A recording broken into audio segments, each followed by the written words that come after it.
Hey guys, I am here with my UFC 321 recap. I was kind of pissed off just by the main event. It was supposed to be a great card, as it turns out. Pretty fucking shit in my opinion. But it is what it is. We did profit just a little bit though. And I'll show you why. It's mostly the first few fights. So here's the chart, and let's go from the bottom to the top. So Mizuki Inoue, we actually lost on this one. It was a pretty good fight though. Mizuki was really just piecing Jacqueline Amorim up. Really looked like she wasn't on a big layoff. Like all she was doing was just piecing her up. I think she got a knockdown in round number 2. Pretty good fight. Pretty easy fight for Mizuki. Next we have Mitch Raposo versus Azat Maxim. Azat Maxim looked like a fucking idiot. I don't know what happened. Like he looked really good against Tagira Ulanbekov, who runs through Mitch Raposo. And Mitch Raposo showed new levels of who he is. Somehow it's like 7 and 19 takedowns.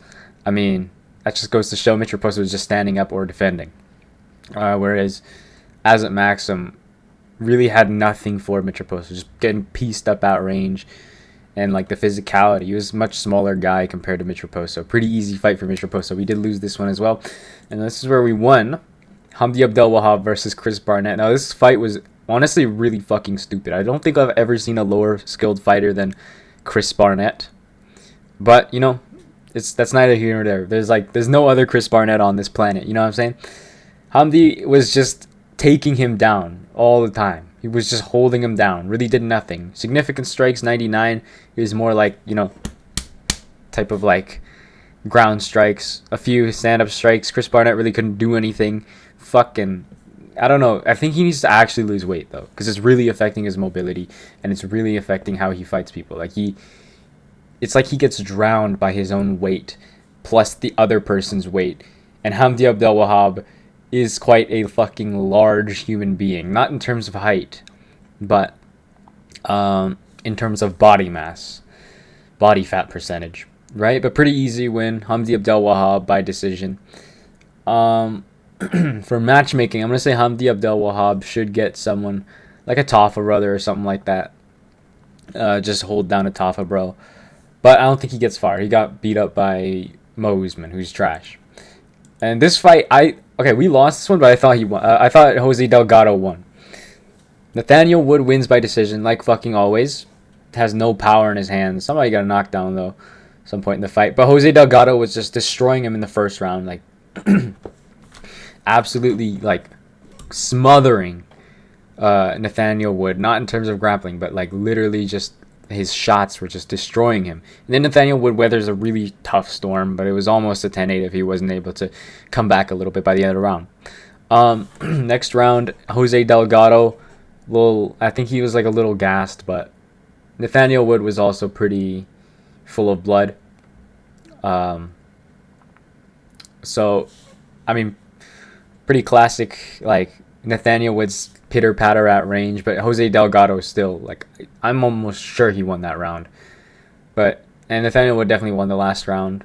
So I'm gonna say like the second round was quite like I'm gonna say it was like 65 to 35. Nathaniel Wood.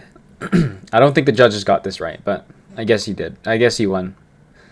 But we should have fucking won this. Really stupid, but whatever. It is what it is. Jose Delgado lost. I don't think he should fight down per se because he pretty much won that fight, and Nathaniel Wood's a tough customer. Holy fuck! I was sitting next to this like kid who was like coughing his lungs out. I think I caught whatever he did. God damn. Whatever. Nathaniel Wood, I'm gonna say he needs someone in the ranking, and honestly, it could be a top 10 or like close to top 10 fighter. Like a Dan Ige or what was it? Patricio Pitbull. Not bad fight. Either one, I'm cool with. Nathaniel Wood. I mean, I think he beats what's his name? Patricio Pitbull, and then stays in like the top 15, top 10 for a long time until he retires. So next we have Walter Walker versus Louis Sutherland. Honestly, Walter Walker's kind of going insane as of recent. I mean, look at his numbers. Looking like prime Steph Curry. So yeah, all he did was just get a heel hook. There's nothing really else to say. So Walter Walker, I'm going to say he should fight. I don't think he should fight Hamdi like we was saying.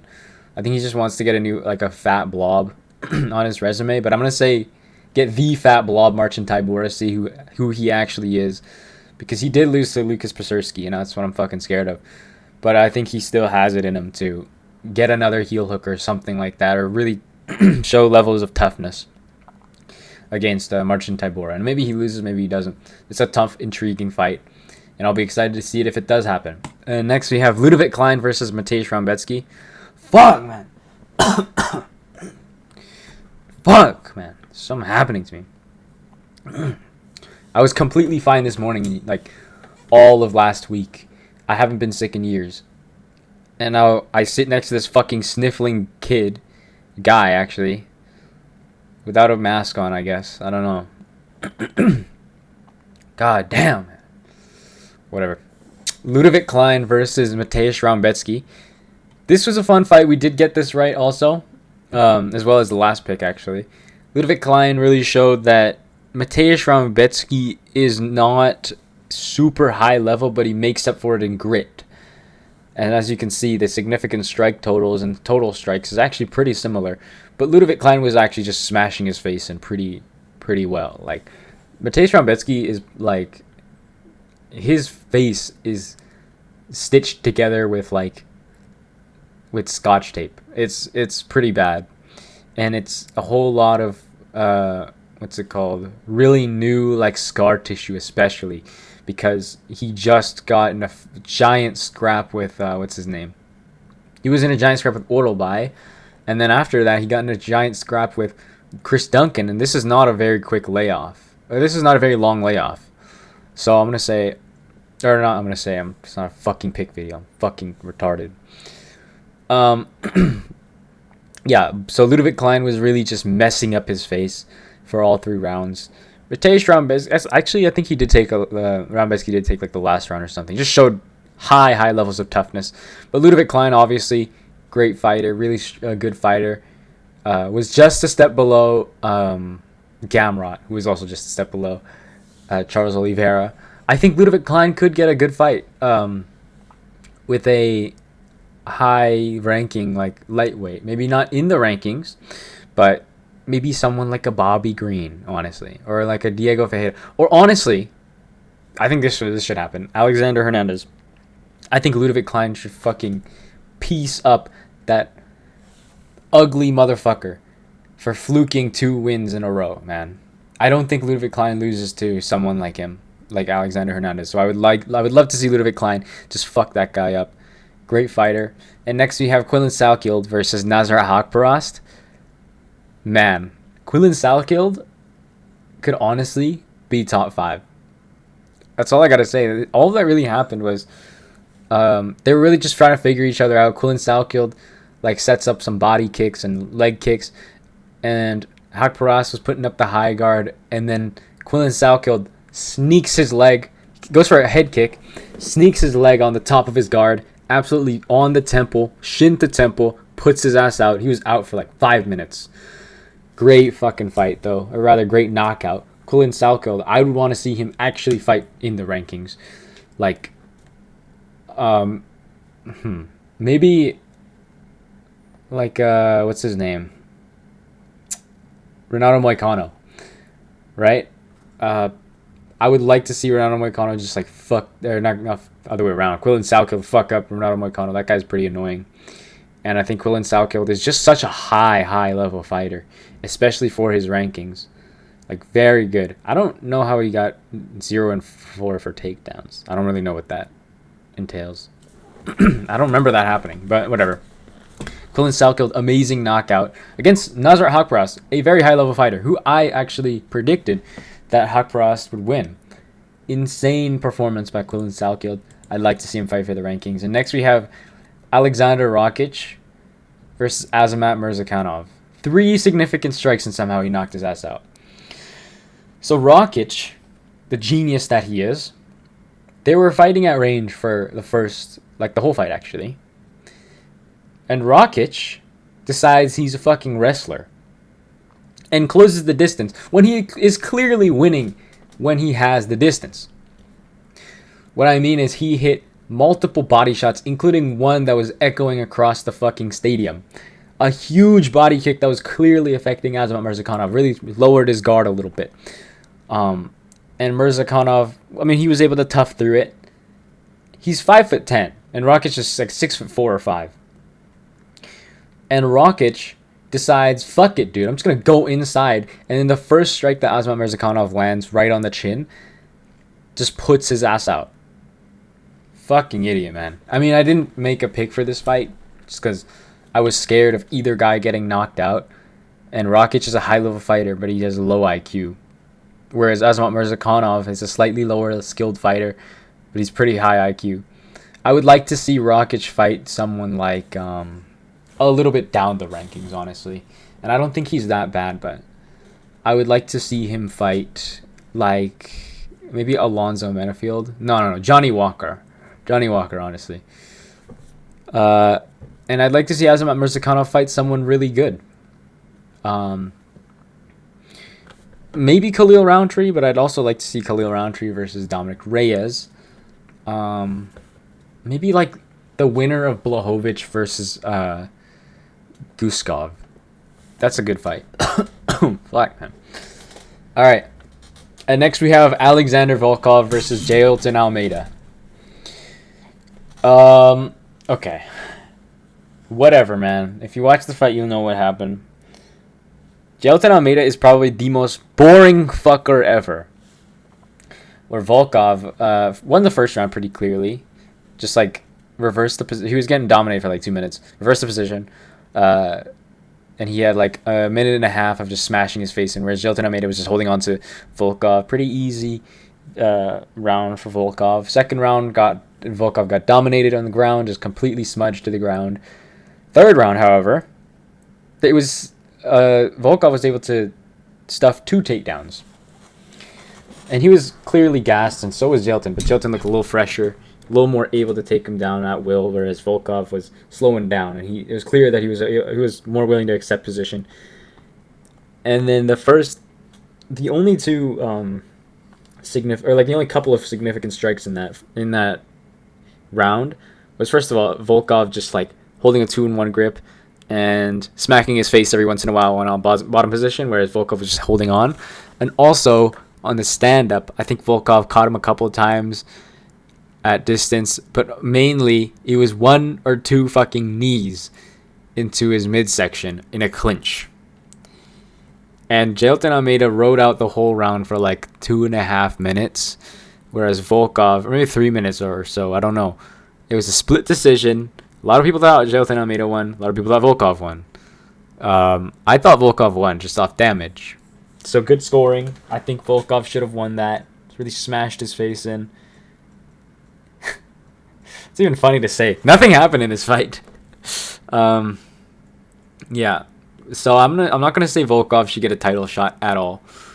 Simply off of the fact that he didn't do anything significant to say, oh, I'm just gonna budge in the line through Gon.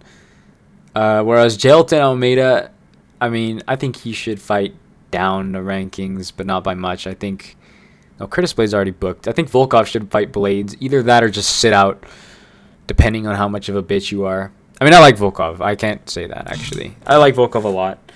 And I thought he beat Gon, and I think he does deserve a title shot eventually. So he can sit out if he wants to. But I'd like to see him against Blades again. And I think he beats Blades, honestly. Whereas Jailton Almeida, I think he should fight someone a little bit down the rankings. Like, actually a little significantly down the rankings. With the winner of, what's his name? Auntie Delija versus Waldo Cortez Acosta. I think that's a pretty fun fight. I think Jailton Almeida will be able to smudge someone like that. Goodness. My mic stand. Okay. Yeah, but pretty fucking boring fight. Ain't shit happened. Whatever. Next fight, we have Umar Nurmagomedov versus Mario Bautista. Honestly, a scary fight. I picked Umar, and I got this right. I also got Volkov right in the last fight. But Umar was just... He was better literally everywhere, except for his power. And maybe his chin, I guess. And cardio, I guess you could say. But it really didn't show. Umar always kind of looks gassed. But Umar was just faster than him. He's lightning quick. He was better on the ground. He was more physical. He was stronger. And he had more skill pretty much everywhere, right? Slipping punches, hitting him with some straight shots. Really wasn't getting tagged up by Mario Bautista a lot. Whereas Umar, I mean, his timing was so much better. It really felt like he was having the more impactful shots in a lot of exchanges. Whereas Mario Bautista, the only really tough shot that Umar took was a step-in knee, or it might have been the shin to the fucking face. Either way, Umar really got his chin tested, got dropped for a split second, but he was good. He was able to recover, immediately just took him down again. Not immediately, but he immediately just recovered, maintained his posture and his poker face, chilling out, and then take him down.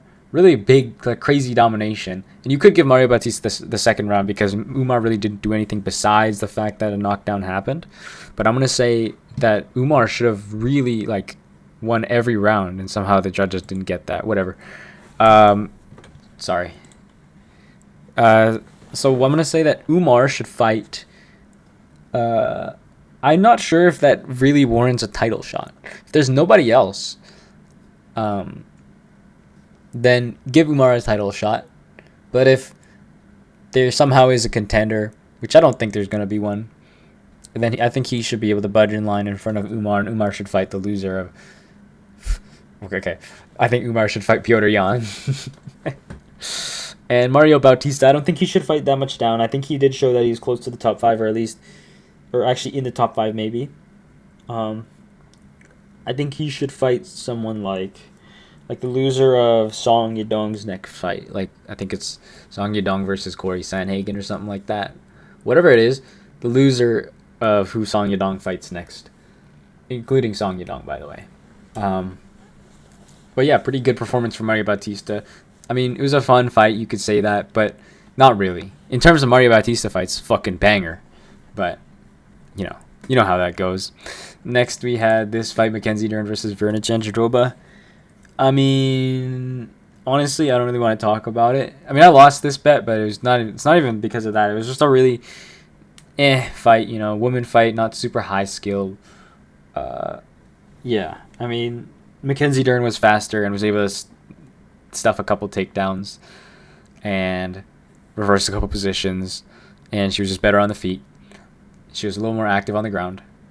And anytime Virna Jandiroba wasn't able to get a takedown and smudge her on the canvas, Mackenzie Dern was just chilling, and she was winning every round. And it was 4 rounds to 1, or maybe 3 rounds to 2. Wasn't that close, though. Wasn't that close. Interesting fight, whatever. Sorry. Well, I'm going to say Virna Jandiroba. I don't really care who she fights, but I say Mackenzie Dern should definitely fight Tatiana Suarez. And I think Tatiana Suarez is a little overrated, but I think she wins. That's just that. And the strawweight division's fucked. And finally, we could talk about this fight. Now, it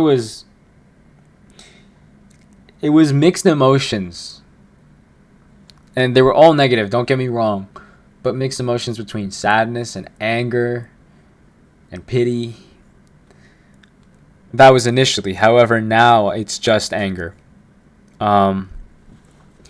So what happened was, it was a really competitive round. Tom Aspinall was starting to find his timing, whereas Cyril Gahn really, throughout the whole round, 4 minutes and 30 seconds, he was really landing his jab and a few leg kicks here and there, but nothing really significant. The main significance was his jab, which he did tag up Tom Aspinall with and gave him somewhat of a bloody nose. It wasn't gushing per se, but yeah, Tom Aspinall was really in trouble more than any other fight. But Tom Aspinall was landing big kicks. He landed a head kick. Really started to get his timing with his right hand, and almost catching Gahn a lot of times. And Tom Aspinall showed his chin. He had a really, he has really solid head movement and a pretty good chin. He's eating everything, right? Tom Aspinall was just fucking him up. Not fucking him up, but he was on his way to fucking him up. And he was really getting closer to these shots. And it felt like, okay, second round KO. Seems like it. And then Tom Aspinall shot one takedown. And Cyril Gahn posts on his face. And puts his offhand or his front hand on his face. I think that's a pretty standard move in training, unfortunately, but it's not acceptable. It happens, and Tom Aspinall doesn't get eye poked that time. And a couple exchanges later, well, Tom Aspinall actually gets the takedown stuffed, and Gon gets in the clinch, gets out. Cool. A couple exchanges later, however, Tom Aspinall tries to get in, because obviously, right, he's getting his timing down. And then Ciryl Gane sticks his hands out, not a single curl in his fucking fingers, and puts both fucking fingers in each eyeball. Like 2 fingers in his right eyeball, the one that was really fucked up, and 1 finger in his left eyeball, and he rakes them both. Rakes his fucking hand into Tom Aspinall's fucking face. And Tom Aspinall got hospitalized because of this. You see the video that Tom Aspinall posted. It was fucked up. His eyes were fucked. Okay? Now keep in mind, people were... Okay, I'll talk about the reaction later, because that's the part that really pissed me off. But Tom Aspinall gets eye poked. Mate, I can't fucking see, mate. Mate. This is some fucking bullshit, mate. Bicarbonate soda. Alright, and then Ciryl Gane... Oh my god, this fucking guy has the audacity to cry because he fucking eye poked Tom Aspinall. You fucking cheater. You cheat every single fight. You cannot complain when you rake 3 fingers in Tom Aspinall's eyes. And Tom can't continue, unfortunately. It's not just a simple dirt in your eye, you know, get some water and a towel. It was a fucking eye injury. It was an eye injury. He probably needs, like, either really, like, thorough treatment or even a surgery because of this. And it was tough to see because I love Tom Aspinall. And I would have liked to see him knock this fucking French's head off, alright? Has nothing to do with him being French. But anyways, Tom Aspinall, man. It's tough to see that, and I don't know how long his layoff is going to be, and it's going to delay this division again. It's rough. It's rough to see Tom Aspinall in that state. And I really hope they can do this rematch because of the fact that Ciryl Gane was winning the fight. It reminds me a little bit of Bilal versus Leon Edwards. And say what you want about Bilal, he won the second fight. Okay? And Ciryl Gane was dominating. There was a really close round. It wasn't even like Leon Edwards versus Bilal. It was a really close round. A couple of exchanges. That last 30 seconds could have given Tom Aspinall the round if he tagged him up, if he landed a couple of big shots. And honestly, those shots would have taken his ass out. But we'll never know because it was a no contest. And I don't think it should have been a DQ. But I could understand why it's a DQ if it was. But it was a no contest in the first round. But here's the thing that pisses me off the most. The fan reaction was fucking retarded. You guys are so retarded. First of all, people are saying he's a quitter. Tom Aspinall is a quitter. I don't think people are saying that now just because we've seen what happened afterwards. You must be a fucking idiot to think Tom Aspinall is a quitter. Why would he quit when he's literally the guy who can knock out anybody? Literally 5 rounds, Ciryl Gane has to be that perfect. And Tom Aspinall has to just catch him once, and Ciryl Gane loses. Because Ciryl Gane has no power in his hands, right? Maybe in the back of the head shots, he does have power in his hands. But besides that, Tom Aspinall's good.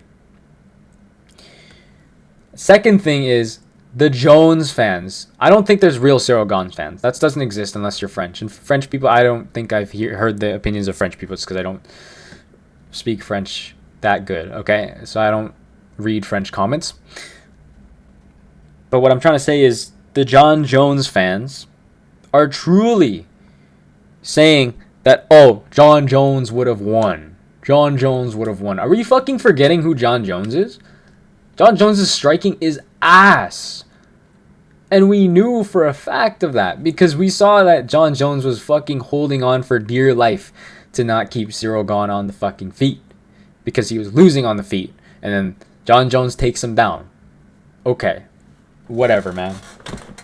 We're just going to forget the fact that Jon Jones sucks on the feet. His boxing is terrible. He got pieced up by Dominic Reyes, who just got knocked out. Whatever, man. Whatever. Let's just forget about that. Okay, cool. And now we have the Jon Jones fans trying to convince people that Tom Aspinall would have lost. And Tom Aspinall's a bitch. And here's the thing that pisses me off the most. People are saying Jon Jones would have won because he would have eye-poked Tom Aspinall. I would argue that Jon Jones... That's a big argument as to why Jon Jones would have lost the fight.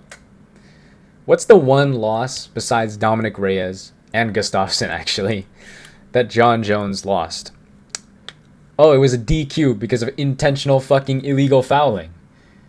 And Jon Jones does that a lot. And I think the refs are going to find out that, oh, that's some fucking bullshit. You shouldn't do that. And if Tom Aspinall would have not been able to continue, DQ, Jon Jones loses, Tom Aspinall wins. Boom. Right? But also the fact that these people are saying, oh, he should have had better head movement. It's a fucking post on the face. It wasn't a jab. Okay, and also this. Jon Jones. People are saying, oh, Jon Jones possessed Cyril Gane. He possessed Cyril Gane. That's just how you know they're fucking casuals. That's the most casual statement ever. Because Jon Jones has so many fights and relatively a lot of fouls compared to other fighters. But Cyril Gane is one of the most notorious foulers. And every single fight he fouls, whereas Jon Jones is maybe every other fight. Cyril Gane has had so many other eye pokes, man. Relative to Jon Jones, depending on how many fights he has compared to fouls, Cyril Gane is a harder fouler than Jon Jones. It's just that simple. And Cyril Gane really needs to stop doing that, or else he's gonna lose by DQ next fight. And if he does the same shit next fight and doesn't get at least a point or two taken off or a DQ, I don't even know what to say about this sport anymore. Because Cyril Gane, that's not acceptable. You cannot stick your fucking fingers into Tom Aspinall's face. Right? And Jon Jones would have lost if that happened. Just because of his history of specifically eye poking. Right? So, what I'm trying to say is Tom Aspinall was on his way to really showing who he is against Cyril Gane. Maybe he would have lost, maybe not. I think Tom Aspinall would have won. I think he wins the rematch if it happens. And what I'm also trying to say is that Jon Jones is losing the fight. Prime Jon Jones, I don't know. I think Jon Jones actually wins. But current Jon Jones or whatever Jon Jones comes back, Tom Aspinall would win. He would take either a DQ or Tom Aspinall is simply just stronger, better in the striking, and would be able to anti-wrestle. Or even show his offensive wrestling. We'll never know. Because Jon Jones is not coming back. Unless it's for Alex Pereira. Oh my god, that's the one fucking thing. Alex Pereira, you're such a fucking bitch. You're shitting on Tom Aspinall. Oh, let's make the heavyweight division better again. Or great again. Whatever, man. He didn't get eye poked. Okay, that's his fault. That's Tom Aspinall's fault. He's a fucking quitter, yeah. And Jon Jones, that fucking pussy. Of course, they're both ducking Tom Aspinall. Because why wouldn't they, you know? Fuck the title. Let's just fight each other. Let's just jerk each other off, you know? Fuck Tom Aspinall, right? Because that's not... We don't fight for titles. We don't fight for titles. Right? Man. And they're both ducking Tom Aspinall. That's all I gotta say, man. Tom Aspinall runs through them both. Tom Aspinall would fucking rugby tackle Alex Pereira. He's too big. He's too strong. And Jon Jones would get just pieced up because Tom Aspinall's such a good boxer. That's all I gotta say, man. Either that or he takes a DQ because Jon Jones is a cheating fucking asshole. And Cyril Gane's honestly worse. And I think it shouldn't have been a no contest maybe. But it did seem pretty unintentional. But the next time he does that, he better fucking get a DQ. That's all I gotta say. Tom Aspinall, man. I really hope he gets better. He's such a good fighter, man, and it's tough to see him like that, because if he ends up as one of the biggest what ifs of the sport, that's honestly like really sad to see, because he is the most skilled heavyweight we have ever seen, ever, in the sport. And it's unfortunate, the circumstances, and this whole card was just fucked up because of it. The main event. And I honestly think this card is really bad in hindsight. On paper it was great. It was great. But the main event made it so much tougher to see. And honestly, the main card kind of stunk, you know? Yeah, just overall, this card was good on the prelims, but besides that, man, this is a tough outcome. But yeah, I hope Tom Aspinall gets better. I think he knocks out Cyril Gane in the next fight, and I'm picking him in the next fight. And I think he wrestle fucks Volkov, and fucks up whoever comes up, Walter Walker, whatever, Anthony Delija, fucking Waldo Cortez Acosta. I don't give a fuck. Tom Aspinall beats them both, beats them all. And I'm going to say Tom Aspinall. I still stick with the fact that Tom Aspinall becomes the heavyweight GOAT. But yeah, that was the recap of UFC 321. Unfortunately, next week and week after, we have some pretty shit fights. Cards. With Gabriel Bonfim and Randy Brown, and also Steve Garcia and David Onama. Of course, we got to go back to the Apex. That's just how it goes.